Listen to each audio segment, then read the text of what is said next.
Sayyidina Anas radhiyallahu anhu meriwayatkan bahwa ulama adalah kepercayaan Rasul selama mereka tidak bergaul terus dengan penguasa, ya, dan tidak asyik dengan dunia. Jika mereka bergaul akrab dengan penguasa dan asyik terhadap dunia, maka mereka telah mengkhianati para rasul.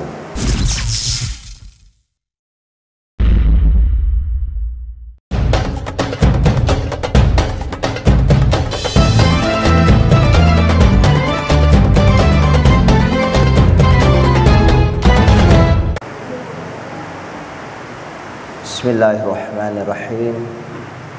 Assalamualaikum warahmatullahi wabarakatuh. Alhamdulillahilladzi hadana lihadza wa ma kunna linahtadiya laula an hadanallah. Laqad ja'at rusulu rabbina bil haqq wa nudu antilkumu jannatu uristumuha bima kuntum ta'malun. Allahumma sholli ala Muhammad wa ala alihi wa ashabihi wa man tabi'ahum bi ihsanin ila yaumiddin. Alhamdulillah, jamaah Masjid Al-Mukhlisin serta kaum muslimin wal muslimat dimanapun berada, pada kesempatan ini saya ingin menyampaikan tentang karakter ulama su dan fitnah akhir zaman. Tulisan ini sebenarnya dari Ustadz Ahmad Sastra. Saya menguraikan dengan menambahkan beberapa dalil ayat. Kata ulama adalah bentuk jamak dari alim, yang artinya ahli ilmu atau ilmuwan. Sementara kata su adalah masdar dari sa'ah, yasu'u sau'an, yang artinya jelek, buruk, dan jahat. Secara bahasa, arti ulama su adalah ahli ilmu atau ilmuwan yang buruk dan jahat. Rasulullah SAW bersabda, ingatlah, sejelek-jelek keburukan adalah keburukan ulama, dan sebaik-baik kebaikan adalah kebaikan ulama. Ini dalam hadis riwayat Ad-Darimi, ya, Ad-Darimi. Jadi ulama ini kalau dia baik, baik sekali, manfaatnya besar sekali. Tapi sebaliknya kalau tidak baik, besar juga kemudaratannya. Nah, ulama hakikatnya berhubungan dengan ilmu dan kebaikannya. Harta dan tahta itu adalah godaan bagi ulama yang bisa menjerumuskannya ke dalam kehinaan. Sayyidina Anas radhiyallahu anhu meriwayatkan bahwa ulama adalah kepercayaan Rasul selama mereka tidak bergaul terus dengan penguasa, ya, dan tidak asyik dengan dunia. Jika mereka bergaul akrab dengan penguasa dan asyik terhadap dunia, maka mereka telah mengkhianati para rasul. Karena itu jauhilah mereka. Ya, ini hadis riwayat Al-Hakim. Boleh bergaul dengan pemimpin, penguasa, tapi jaga jarak. Jangan sampai kita lupa diri. Sehingga apa saja yang dikatakan penguasa dia ikut, dia tidak ada lagi mengingatkan. Nah, padahal umara dengan ulama ini dua tanggung jawab yang saling mendukung, saling mengingatkan. Kemudian dari Abu Dzar berkata, dahulu saya pernah berjalan bersama Rasulullah sallallahu alaihi wasallam. Lalu beliau bersabda, sungguh bukan Dajjal yang aku takutkan atas umatku.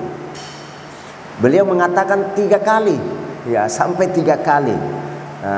Maka saya bertanya, yaitu Abu Dzar Al-Ghifari ini, wahai Rasulullah, apakah selain Dajjal yang paling engkau takutkan atas umatmu? Beliau menjawab, para tokoh atau ulama yang menyesatkan. Ini dalam Musnad Ahmad. Para tokoh atau ulama yang menyesatkan. Padahal dalam sebuah hadis Rasulullah SAW senantiasa menganjurkan kita untuk memohon perlindungan dari kejahatan fitnah Dajjal, dengan menyatakan, apabila seseorang di antara kalian bertasyahud, khususnya tasyahud akhir atau tahiyat akhir, hendaklah dia memohon perlindungan kepada Allah dari 4 hal, yaitu perlindungan dari neraka, perlindungan dari fitnah kehidupan dan kematian, kehidupan dari perlindungan dari fitnah Dajjal, siksa kubur, sebagaimana doanya yang diajarkan, yaitu Allahumma inni a'udzubika min azabi jahannam wa min azabil qabr wa min fitnatil mahya wal mamat wa min syarri fitnati masihid dajjal.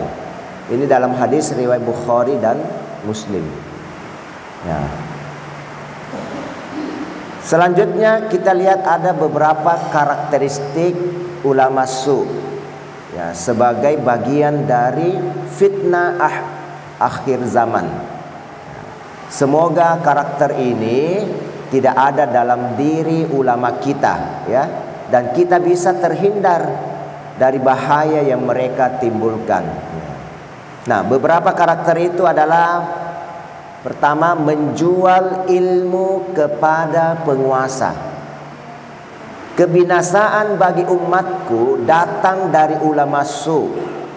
Mereka menjadikan ilmu sebagai barang dagangan yang mereka jual kepada para penguasa. Kiprah mereka selama hidup adalah untuk mendapatkan keuntungan bagi diri mereka sendiri. Allah tidak akan memberikan keuntungan dalam perniagaan mereka. Ini riwayat Al-Hakim. Di dalam ayat juga Allah Subhanahu wa taala berfirman, "Wala tashtaru bi ayati samanan qalila." Dan janganlah kalian menukar dengan ayat-ayat kami, ayat-ayatku, kata Allah, samanan qalila, dengan harga yang sedikit. Sekalipun untuk seluruh dunia ini diberikan, itu harga yang sedikit. Dalam hadis digambarkan dunia ini dibandingkan akhirat, tidak ada harganya dibanding 11 sayap nyamuk atau lalat. Nah, kemudian menukar kebodohan sebagai ilmu.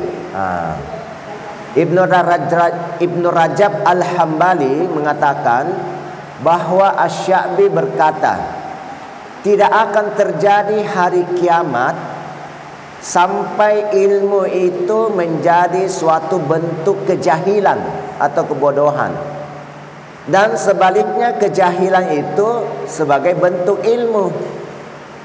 Nah, ini termasuk terbaliknya dari gambaran kenyataan, atau kebenaran. Di akhir zaman dan terbaliknya semua urusan. Dan rasa kita sudah mulai terasa ya. Yang benar rasanya gimana? Dikucilkan, orang yang jujur tidak dipakai, ya, dan seterusnya. Kemudian memburu harta dan tahta. Mereka bukanlah ulama agama yang sebenarnya. Ujian harta dan tahta untuk membedakan antara mereka yang benar-benar ulama agama yang baik atau khair, ya, dengan ulama yang tidak baik atau su, alias ulama yang orientasinya dunia bukan akhirat. Nah, ini masalahnya. Mereka adalah ulama jahat yang dengan ilmunya bertujuan untuk kesenangan dunia, ya, mendapatkan pangkat dan kedudukan para penduduk bumi atau masyarakat. Nah, ini bisa dilihat dari Syekh Bakri bin Muhammad dalam Kifayatul Atqiyah wa Minhajul Al-Ashfiyah. Nah, kalau kita lihat, memang dunia ini ada 3 ujian, 3 tak: wanita, tahta, harta. Dan ini pernah ditawari kepada Rasulullah SAW, ya, untuk supaya berhenti berdakwah, ya, menyampaikan Islam, kebenaran, ya, dengan syarat berhenti itu, dan diberikan tawaran wanita, ya, kemudian harta, tahta, ya. Tapi apa kata Rasulullah? Saya tidak akan berhenti sekalipun bahkan matahari diletakkan di tangan kananku dan bulan di tangan kiriku, ya. Dan ini fitnah yang luar biasa ini, ya, wanita, tahta dan harta, ya. Nah, berikut sombong dengan banyak pengikut. Ciri ulama su yang berikutnya adalah sombong karena dia telah terperdaya pengaruh iblis. Dia menjadikan ilmunya untuk menyombongkan diri, mencari kedudukan, memperkaya diri, dan membanggakan diri dengan banyaknya pengikut. Dia masuk terperosok ke banyak lubang tipu daya setan karena ilmunya itu, ya, dengan harapan hajat duniawinya terpenuhi. Na'udzubillahi min dzalik. Nah, ini dalam Bidayatul Hidayah, ya, karya Imam Al-Ghazali. Nah, dalam surah Fatir, surah ke-35 ayat 28, Allah Subhanahu wa taala berfirman, "Innama yakhsyallaha min ibadihil ulama." Sesungguhnya hanya saja ciri yang sebenarnya, ya, orang yang takut atau khusyuk hatinya kepada Allah, ya, adalah al-ulama. Jadi sebenarnya kalau dia ulama yang sebenarnya, dia betul-betul khusyuk, ya, tunduk pada Allah, hukum Allah, ya. Tapi yang jadi masalah kalau ilmu itu hanya sekedar di kepala, sekedar teori, ya, tidak masuk ke hati. Ini yang jadi masalah, yang sehingga tidak memberikan manfaat atau hakikat ilmu itu sendiri. Kemudian bergaya dengan pakaian ulama. Di tengah kehinaan itu, dia merasa dalam batinnya memiliki tempat mulia di sisi Allah. Karena itu, dia bergaya dengan gaya ulama dan berpenampilan bagus soal pakaian. Dan ucapannya sebagaimana nasihat ulama, ya. Namun di saat itu dia secara lahir dan batin menerkam dunia semata, ya, tujuannya hanya dunia semata, ya. Kemudian tidak mau bertobat. Orang ini termasuk mereka yang celaka dan, ya, dungu, lagi terus terperdaya duniawi. Tidak ada harapan pertobatan, ya, karena dirinya merasa sebagai orang baik. Masalahnya di situ, ya, dia sebagai orang muhsinin yang sudah baik, ya. Nah, ini dalam Bidayatul Hidayah ya, halaman 7 sampai 8. Banyak ya. Kemudian sombong dipermainkan hawa nafsunya.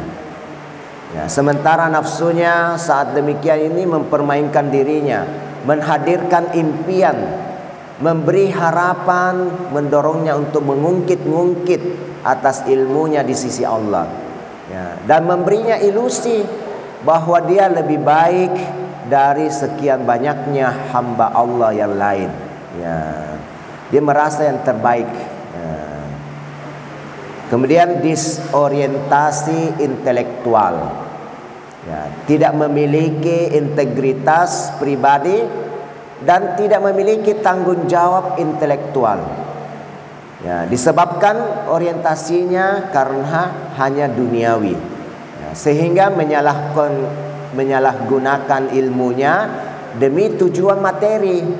Nah, dari Abu Hurairah radhiyallahu anhu bahwa Rasulullah SAW bersabda, barang siapa yang mempelajari suatu ilmu yang seharusnya diharap adalah wajah Allah, tetapi jika dia mempelajarinya hanyalah untuk mencari harta benda dunia, maka dia tidak akan mendapati wangi surga di akhirat kelak.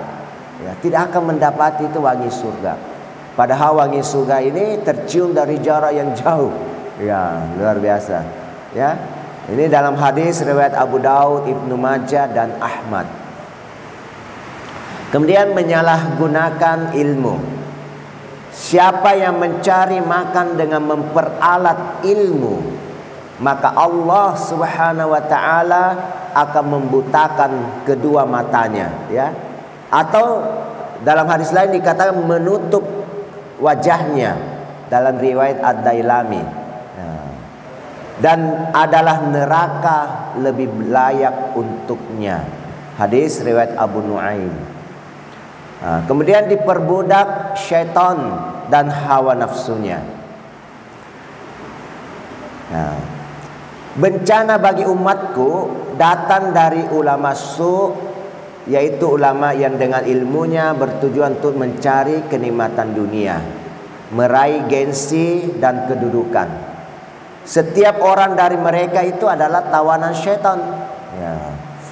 Dia telah dibinasakan oleh hawa nafsunya dan dikuasai kehinaannya. Siapa saja yang kondisinya demikian, maka bahayanya itu terhadap umat datang dari beberapa sisi. Ya. Dari sisi umat, ya, mereka taklid buta, mengikuti saja ucapan-ucapan dan perbuatan-perbuatannya tanpa dicerna baik-baik, tanpa dilihat sesuai dengan Al-Quran atau Sunnah, tidak. Ini bisa kita lihat dalam kitab Al-Alama Al-Minawi, ya, dalam Faid Al-Qadir. Nah, kemudian membela penguasa zolim.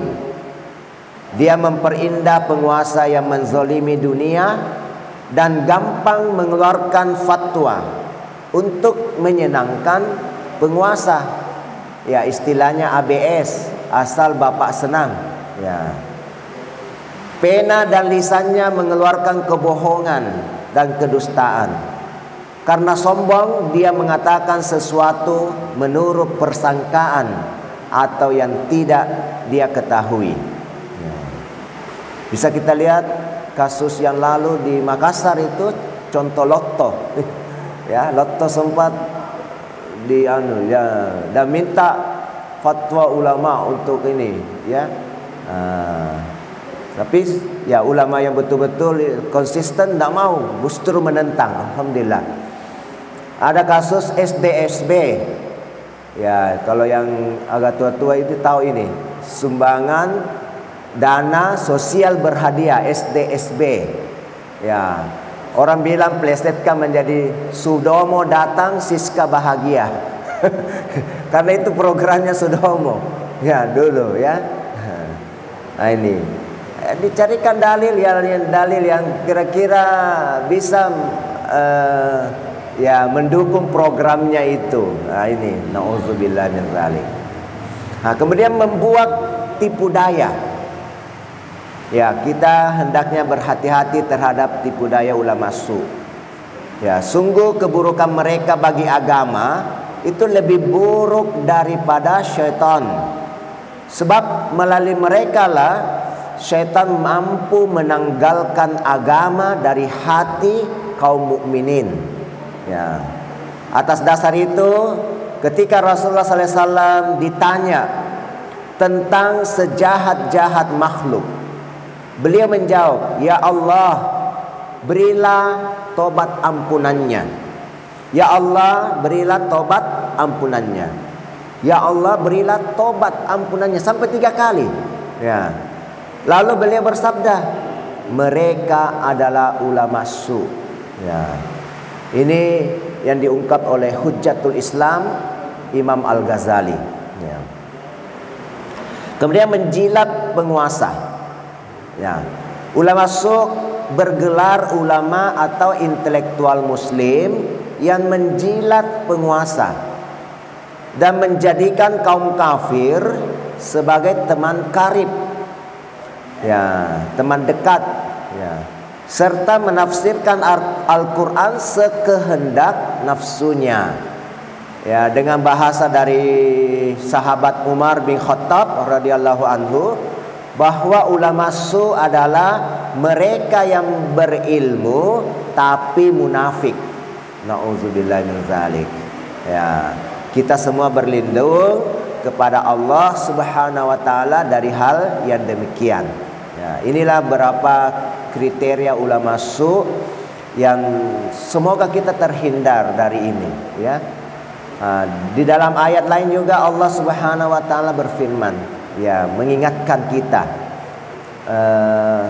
Rasulullah wallazina amanu ma'ahu asyidda'u 'alal kuffar ruhama'u bainahum, bahwa Rasulullah SAW dengan orang-orang yang beriman bersamanya itu asyidda'u 'alal kuffar, itu tegas, ya, keras terhadap kekafiran, ya, tindakan kekafiran, bukan kepada orang kafir. Kalau orang kafirnya dia tidak melakukan kekafirannya, ya tidak masalah. Tapi ketika kekafiran itu dilaksanakan, ini tegas menolak itu.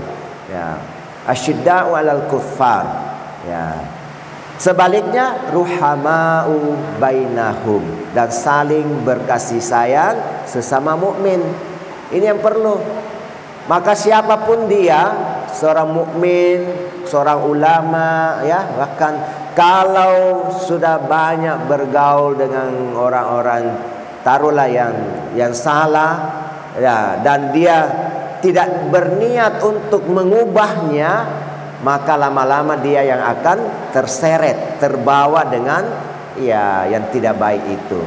Nah, disinilah, ya, mari kita saling mengingatkan, semoga, ya, tidak terjadi hal yang demikian. Ya, inilah yang kami sampaikan. Hadanallahu wa iyyakum. Wassalamualaikum warahmatullahi wabarakatuh.